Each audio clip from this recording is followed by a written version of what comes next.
לעולם הבא. יום שבת מנוחה, כל העם איתן גיבה, יזכו לרוב שמחה. Shabbat Shalom. So here we are right before Parashat BeShalah, at the end of the whole process of the people of Israel, the redemption. The 10 plagues are over, and the people of Israel are actually leaving Egypt, but they're not free yet. The Egyptians are still running right after them. You know, as they come to the edge of Yam Suf, of the Red Sea, they're standing there. The Egyptians are behind them. The sea is in front of them. One of the most miraculous moments happen. The sea splits into two, and the people of Israel cross through.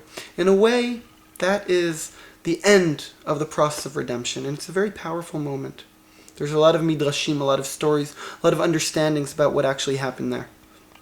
I also want to say, incidentally, every year, the holiday of Tu B'Shvat happens around the time of this parasha. You know, one of the signs of Tu B'Shvat, the holiday that we celebrate, the trees, almost like the birthday of the trees, is seen through the blossoming of the shaked, of the almond tree.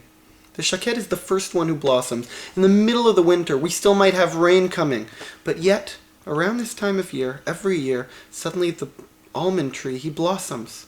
And we can see it around us in the beautiful hills of the Gilboa.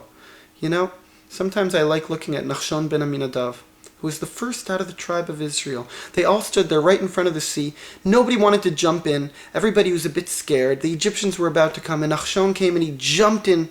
And as he jumped in, that's when the sea split. Nachshon ben Aminadav, he is the almond tree. He is the one who has the chutzpah, the courage, to open himself up and to jump. And as he jumped, as he opened himself up, so too did the sea split. There's a midrash that says that the sea splitting, it's not just the sea that split. Every water in the world splitting. If you were drinking a cup of water, it would split. If you were taking a bath, it would split. And in a way, maybe this midrash is also saying that every bit of water which is inside of us, you know, human beings were made 70% of us is water. 90-something% of our brain is water. We're talking not just about an external split, but an internal split. Something happened, something moved. As the sea split, so too did each and every person. What does this split mean? In psychological language, we speak about schizophrenia as someone who split. But the deep idea, if we're speaking about the end of redemption, the splitting of the sea, it actually teaches us about freedom, not about becoming crazy and losing your mind. You know, when Freud speaks about the conscious and unconscious, the example he brings is the bit of an iceberg which is poking above the water. We see a little bit of it, but the truth is there's so much more submerged underneath the water. Water is always seen as a sign of the unconscious. You know, when we're standing in front of the sea, we look, we don't see anything except for the sea. But the minute we go scuba diving or snorkeling or whatever, a whole world appears to us and the world above us disappears. That's the power of the sea.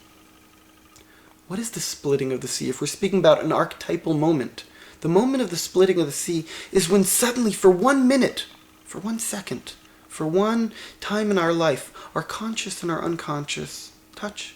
They meet in the most beautiful way.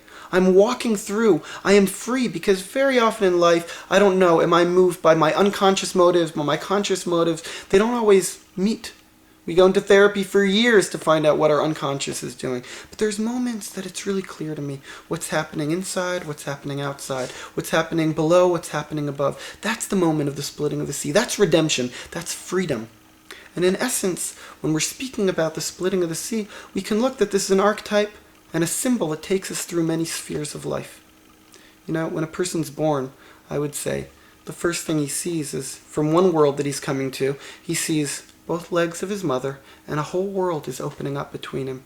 The world splits for him, like his mother, and he comes through and sees the reality of a new world. When somebody says about somebody dying, when we speak about a person dying and passing from the world, so we always say, step into the light. Where's that coming from? Again, the world rips in two. There's a splitting that occurs as a person walks through, moving from one world to the next. So we see that the moment of death and the moment of birth are also very similar to the splitting of the sea. We see also in prayer, when I move from Sukkei de Zimra to the second part of prayer, I also have Vayosha Hashem, the story of the splitting of the sea. And between Shema and Amidah, I also have the story of the splitting of the sea. These are symbols that are meant to tell us you're not just supposed to be reading, you're supposed to be moving from one world to the next. We don't always do it, but it's there to remind us of that. Just want to give 2 more examples of where we see this splitting, and we'll go back to speaking about Tu B'Shvat. When somebody loses somebody who he loves, when somebody who we're connected to passes from the world, we rip our garment. Okay, that's a splitting, because we don't know how to keep on living in this world without the person we love. And after we bury somebody we love, the community stands in a Shavua, in a line, and we walk through the same way the people of Israel walked from one side to the other. Because sometimes we don't know how to move from one world to the next, and our community has to become a split sea to enable us to make that change.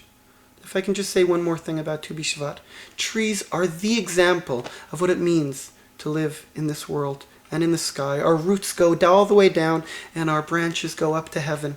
When we're celebrating Tu B'Shvat, usually most trees, not the shkedia, they're not blossoming, but the real life during the winter is happening below the ground.